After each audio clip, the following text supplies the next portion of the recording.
चार दोस्त बड़े मजे से घूमने निकले। जंगल के पास से निकलते सुनसान हाईवे पर गाड़ी हवा से बातें करती हुई जा रही थी जब कार चला रहे कमल ने गाड़ी सड़क किनारे लगाकर रोकी तो बाकी तीनों ने भी सामने ध्यान दिया और पाया कि एक दो राह था सामने। अब दाएं जाएं या बाएं, इसी उलझन में फंसे थे सब के सब कि कमल के साथ सामने बैठे मनप्रीत ने कहा, भाई मैप और प्लान दोनों के हिसाब से चले तो राइट लेना चाहिए, लेकिन मेरा दिल कह रहा है कि लेफ्ट लेते हैं। थोड़ी कोई अनजानी किस्म की जगह घूमेंगे, थोड़ा एडवेंचर होगा। और क्या, चल लेफ्ट मार चलते हैं यार। कमल तो था ही मनप्रीत की तरफ पूरा पागल, तुरंत मान भी गया। लेकिन पीछे बैठे अर्जुन और वीर अपने नामों के उलट बेहद डरपोक थे। अर्जुन ने तुरंत कहा, अबे नहीं यार, पागल है क्या? न जगह का पता है न रास्ते का पता, कहीं जंगल जानवर चोर डाकू हुए तो? इस पे कमल और मनप्रीत हंसते हुए बोल पड़े, अबे तू कौन सा बड़ा रजवाड़ा है अब जो तेरा खजाना लूट लेगा कोई? चुपचाप बैठा रहे वरना यही उतार देंगे। ये सुन के अर्जुन और वीर थोड़ा घबरा गए और चुपचाप बैठने में ही उन्होंने भलाई समझी। दोनों चुपचाप बैठे ही रहे। कमल ने गाड़ी गियर में डाली और बाईं ओर वाली सड़क पर गाड़ी 80 की स्पीड पर दौड़ा दी। गाड़ी के शीशे बंद थे तो ठीक से समझ नहीं आ रहा था कि गाड़ी आखिर कितनी तेज चल रही थी, लेकिन बहुत जल्द ही समझ आ गया जब कमल ने एकदम अचानक से बहुत तेज गाड़ी की ब्रेक लगाई। गाड़ी रुकी और मनप्रीत, अर्जुन और वीर की नजर ड्राइविंग सीट पर बैठे सूखे पत्ते की तरह कांपते हुए कमल पर गई। कमल सचमुच डर से कांप रहा था, घबराहट से सांस नहीं आ रही थी। कमल, ओए कमल, क्या हुआ? अबे हुआ क्या है तुझे? कमल धीरे धीरे मनप्रीत की ओर मुड़ा और फिर वापस सड़क की ओर मुड़कर उंगली से सामने की ओर इशारा करके कुछ दिखाने की कोशिश करता हुआ बोला, वो सामने दिख नहीं रहा तुम लोगों को? हाँ। तीनों ने कमल की उंगली का इशारा देखा और उसके बाद फिर कमल को देखते हुए कहा, अबे तू पागल हो गया क्या? क्या बकवास कर रहा है? कमल अब थोड़ा गुस्से से बोला, अरे वो सामने दिख नहीं रही तुम लोगों को? वो इंसान नहीं है, पक्का कोई आत्मा है। मैं गाड़ी बैक करता हूं, निकलते यार इधर से। इतनी सी बात सुनते ही मनप्रीत को थोड़ी झुंझलाहट हुई और उसने कहा, कोई कहीं नहीं जाएगा, हमें सिर्फ यहां से निकल के जाना है। किसी इंसान या आत्मा को परेशान थोड़ी कर रहे हैं हम। वो जहां भी खड़ा है या खड़ी है सिर्फ तुझे दिखाई दे रही है, तो उसके पास से चुपचाप गाड़ी निकाल ले, बस। और क्या, चल गाड़ी निकाल यार, चल गाड़ी निकाल। मनप्रीत की बात सुनकर कमल को भी थोड़ी हिम्मत आ गई। उसने गाड़ी स्टार्ट की और उस आत्मा पर नजर गड़ाए हुए उसके पास से गाड़ी निकाली तो गाड़ी जैसे जैसे उस आत्मा को पार करती गई वैसे वैसे ऐसा लगा जैसे उसने अपने हाथों और नाखूनों से ऐसी खरोंच मारी हो कि गाड़ी ही रुक जाए। लेकिन कमल ड्राइविंग में बहुत अच्छा था, कोई दिक्कत नहीं हुई और गाड़ी सीधा निकाल के काफी आगे आ गए थे चारों। जब अचानक से गाड़ी का टायर बीच जंगल में पंचर हो गया। स्टेपनी बदल के टायर चेंज करना सिर्फ कमल को ही आता था। कमल ने ट्रंक खोला और सामान देखकर पहले जैक निकाला और गाड़ी के नीचे रखा तो उसे याद आया कि जैक खोलेगा कैसे। लीवर तो ट्रंक में ही पड़ा था। कमल जैक का लीवर ट्रंक से निकालने पीछे गया और लीवर निकाल पाता उससे पहले ही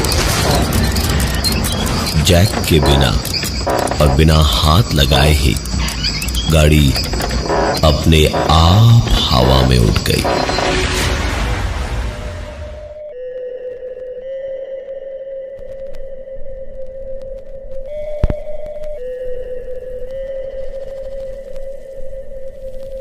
कमल ये देखते ही घबराया नहीं, थोड़ा सा पीछे हटा और तभी गाड़ी जोर की आवाज के साथ वापस नीचे गिरी। बाकी तीनों भी काफी घबराए हुए थे और ये देखकर तो जैसे पता नहीं क्या हो गया था। तीनों के तीनों पिकनिक पे आए छोटे बच्चों की तरह हाथ पकड़े कमल के पीछे खड़े थे, जैसे कि वो उनका टीचर हो। कमल खुद भी घबराया हुआ था, लेकिन इन तीनों से थोड़ा कम। उसने पलट के कहा, अरे फटुओ, यहां से निकलना है तो मेरा जरा हाथ बटाओ, जैक की रॉड निकाल के दो। तीनों के तीनों रात के अंधेरे में बाथरूम जाने से डरते हुए छोटे बच्चों की तरह हाथ पकड़े हुए इधर उधर देखते पीछे गए और ट्रंक खोलकर जैक का लिवर ढूंढ ही रहे थे, जब अचानक तीनों ने दूसरी ओर मुंह किया तो जो देखा उसने तीनों की रगों में बहते लहू को बर्फ से सर्द टुकड़ों में बदल डाला, क्योंकि उनकी आंखों के सामने कमल अपने आप खिसकता हुआ जंगल में चला जा रहा था, जैसे कि कोई उसकी टांग पकड़ के उसे घसीट रहा था और वो बस चीखे जा रहा था। मनप्रीत, अर्जुन और वीर डरपोक कितने भी रहे हो, लेकिन थे तो दोस्त ही। वैसे ही घबराए हुए, अब तो और भी दुगने डरे हुए, सबने कुछ न कुछ लोहे का भारी सा गाड़ी से सामान उठाया और जिस तरफ कमल को घसीटा गया था उसी ओर चल पड़े। और कुछ ही दूर चले होंगे जब एक बड़े से पुराने और घने से पेड़ के ठीक नीचे अजीब तरीके से कमल बैठा हुआ था। उसे देखते ही तीनों समझ गए कि ये कमल नहीं है, कोई धोखा है, कोई छलावा है। उसने वहीं से तीनों को पुकारना शुरू किया, लेकिन एक अलग आवाज में। अर्जुन, वीर, मनप्रीत, इधर आना, सुनना मेरी बात। तीनों जाते भी क्यों ना, वो दोस्त था उनका। तीनों उसके पास पहुंचे तो कमल ने एक झटके से जैक का लिवर खींचा और कहा, सुना, मेरे ना सर में बड़ा दर्द हो रहा है, ये रॉड देना, थोड़ा हल्के से मारना सर पे। कमल ने इतना कह के लिवर छीनने की कोशिश शुरू की और आखिरकार वीर के हाथ से लिवर छूट गया और वीर सूखी पत्तियों के ढेर पर जाकर गिर पड़ा। और कमल ने वो लिवर अपने माथे पर जोर जोर से मारना शुरू किया और उसके एक दो बार अपने सर पे लोहे का वो रॉड मारते ही 1 मिनट के अंदर कमल बुरी तरह से लहूलुहान हो गया था। उसका ये हाल देखकर अर्जुन, वीर और मनप्रीत के पसीने छूट गए थे। तीनों ने वहां से दौड़ लगाई वापस रास्ते की ओर, जहां उनकी गाड़ी खड़ी थी। और वहां पहुंचते ही उन्होंने देखा कि कमल उनके सामने गुस्से में खड़ा था और उन्हें देखते ही कहने लगा, अबे तुम लोगों को गाड़ी के पीछे से जैक का रॉड देने को कहा था मनहूसो। हाँ, मैंने इस तरह से तुम लोगों को पीछे क्या भेजा? तुम लोग तो उस ओर से भाग गए कि काम ना करना पड़े कोई। कब से खड़ा हूं गधों की तरह, कहां मर गए थे मनहूस सबके सब? मनप्रीत ने कहा, तू तू यहां है, पर तू अभी जंगल में था, हमारी आंखों के सामने तुझे घसीट कर यहां से अंदर ले गया था कोई। कमल ने अपनी आंखों से उस शैतान को देखा था। उसने तुरंत अर्जुन के हाथ से जैक का रॉड छीना और जैक से गाड़ी उठाकर तुरंत टायर चेंज करने में लग गया। स्टेपनी निकालकर जल्दी जल्दी उसने चक्का लगाया और सबको गाड़ी में बैठने का इशारा किया। सब कोई बैठे और कमल गाड़ी स्टार्ट करने की कोशिश करने लगा, लेकिन गाड़ी स्टार्ट नहीं हुई। तो कमल ने सबसे कहा, तुम में से कोई बाहर नहीं आएगा, मैं बाहर जाकर देखता हूं। कमल ने बाहर निकलकर बॉनेट खोला और देखने लगा कुछ और गड़बड़ तो नहीं है। ध्यान से देखा तो एक दो तार दिखाई दिए जो खुल गए थे। कमल ने वो तार जोड़े और कहा, मनप्रीत जरा इग्निशन ऑन कर तो। गाड़ी स्टार्ट हुई तो बॉनेट बंद करके हाथ झाड़ते हुए कमल ने कहना शुरू तो किया, अब भागो यहां से, वरना कोई भरोसा नहीं कहा क्या।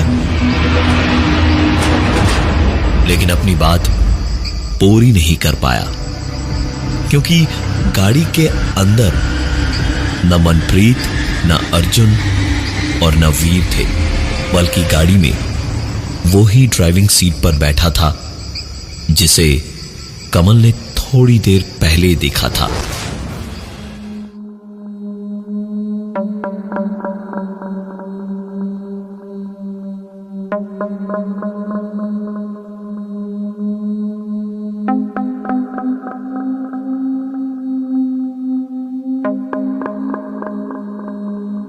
वो मुस्कुराया और गाड़ी का एक्सीलरेटर जरा सा मारा।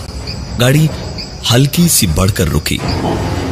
कमल 4 कदम एक ही झटके से पीछे हट गया। गाड़ी और थोड़ी आगे बढ़ी और कमल थोड़ा और पीछे हटा, और उसके बाद गाड़ी आगे बढ़ने लगी और कमल भागता रहा और भागते भागते बार बार पीछे देखे जा रहा था। बचने का कोई रास्ता नहीं दिख रहा था, ना ही तीनों दोस्त ही कहीं दिखाई दे रहे थे। कमल भागता जा तो रहा था, लेकिन ज्यादा देर तक भाग नहीं सकता था, क्योंकि एक गाड़ी से इंसान कैसे भाग सकता है, और वो भी तब जब चलाने वाला कोई इंसान ना हो। कमल की सांसें उखड़ रही थी, उसे धीरे धीरे थकान महसूस हो रही थी और ज्यादा भाग पाना अब उसे मुश्किल लग रहा था। यूं ही भागते भागते ऐन मौके पर कमल को 2 पेड़ दिखाई दिए और गाड़ी बस कमल को कुचलने ही वाली थी जब कमल उन दोनों पेड़ों के बीच से होता हुआ निकला और गाड़ी आकर एक जोरदार आवाज के साथ दोनों पेड़ों के बीच में धंस गई। उसे एक धक्के से कमल भी थोड़ा दूर जाकर गिरा। कमल थोड़ी देर में सर पकड़े हुए उठा तो चोटें तो लगी हुई थी उसे, और पलट कर देखा तो गाड़ी टूट फूट कर तहस नहस हो चुकी थी। धुआं निकल रहा था गाड़ी के हर एक हिस्से से, और कमल लंगड़ाता हुआ गाड़ी के पास डरता हुआ पहुंचा तो उसके दिल से एक ही दुआ निकल रही थी, ये सब कुछ एक ख्वाब हो, कुछ भी सच ना हो, और बस अभी अभी कोई उसे नींद से जगा दे, क्योंकि कमल की आंखों के सामने एक्सीडेंट हो चुकी उसकी गाड़ी के अंदर मनप्रीत, अर्जुन और वीर तीनों की लाशें पड़ी थी, और गाड़ी के पास में ही वही शैतान खड़ा मुस्कुरा रहा था जो कुछ देर पहले गाड़ी की ड्राइविंग सीट पर था। कमल ने किसी तरह खुद को संभाला और तुरंत जेब से मोबाइल फोन निकालकर पुलिस को 100 नंबर पर फोन लगाया। फोन उठते ही कमल ने कहा, हेलो सर, मेरा नाम कमल है, मैं चंद्रप्रभा सेंचुरी में हूं। हमने कच्चे पुल से राइट की जगह सर लेफ्ट लिया था। यहाँ कोई है जो हम सबको मारना चाहता है। मैं रास्ता भटक गया हूँ सर, और मेरे सारे दोस्त मारे जा चुके हैं एक्सीडेंट में। मेरी मदद कीजिए सर, प्लीज प्लीज मेरी मदद कीजिए सर। इतना सब कुछ झेलने के बाद अपनी बात कहते कहते कमल आखिरकार रो पड़ा। उसे लगा कि अब पुलिस उसे वहां से बचा लेगी, पर पुलिस का जवाब चौंकाने वाला था, क्योंकि दूसरी तरफ से आवाज आई। आपको किसने कहा था गलत मोड़ लेने के लिए? जिसने कहा था उसकी मौत तो पक्की है। आपको भी हम सवेरे से पहले नहीं बचा सकते। वहां तो रात के वक्त हम लोग भी नहीं जाते, सवेरे ही आएंगे। अगर जिंदगी रही आपकी तो ठीक है, वरना हम भी कुछ नहीं कर सकते। इतना सुनकर कमल की तो हालत ही खराब हो गई। उसने इधर उधर देखा, वो शैतान उसे कहीं नहीं दिख रहा था। कमल ने पूरी जान लगा दी और वापस उसी दोराहे की ओर भागना शुरू कर दिया। जब आखिरकार एक गाड़ी दूर से आती हुई दिखाई दी और हाथ हवा में उठा करके कमल ने उन्हें रोकने का इशारा किया। कमल को ऐसी जख्मी हालत में देखकर उन्होंने गाड़ी रोक भी दी। गाड़ी रुकी तो कमल बुरी तरह से हांफता हुआ उनके पास पहुंचा और खिड़की पर खड़े होकर बोला, प्लीज मेरी मदद कीजिए। मेरे दोस्तों को उसने मार दिया है और मेरी गाड़ी का भी एक्सीडेंट हो गया। मुझे पुलिस स्टेशन तक छोड़ दीजिए प्लीज। हाँ। कमल की बात सुनकर उन लोगों ने भी सोचा कि मदद कर ही दी जाए। उन्होंने कमल को गाड़ी में बैठाया और गाड़ी आगे बढ़ाई, लेकिन कुछ ही दूर गाड़ी आगे बढ़ी थी जब ब्रेक लगानी पड़ी। गाड़ी रुकी और कमल ने गाड़ी चलाते हुए उस लड़के का घबराया पीला पड़ चुका चेहरा देखा और फिर उसकी नजरें देखी। कमल को समझने में देर नहीं लगी कि हो क्या रहा था। उसने तुरंत कहा, तुम ड्राइविंग सीट पर हो इसलिए वो तुम्हें दिखाई दे रहा है। मुझे भी दिखाई दिया था। अभी भी वक्त है, मेरी मानो मौका है। गाड़ी मोड़ो और निकलो यहां से, वरना तुम सब भी मारे जाओगे मेरे दोस्तों की तरह। वो लड़का तुरंत कमल की बात समझ गया।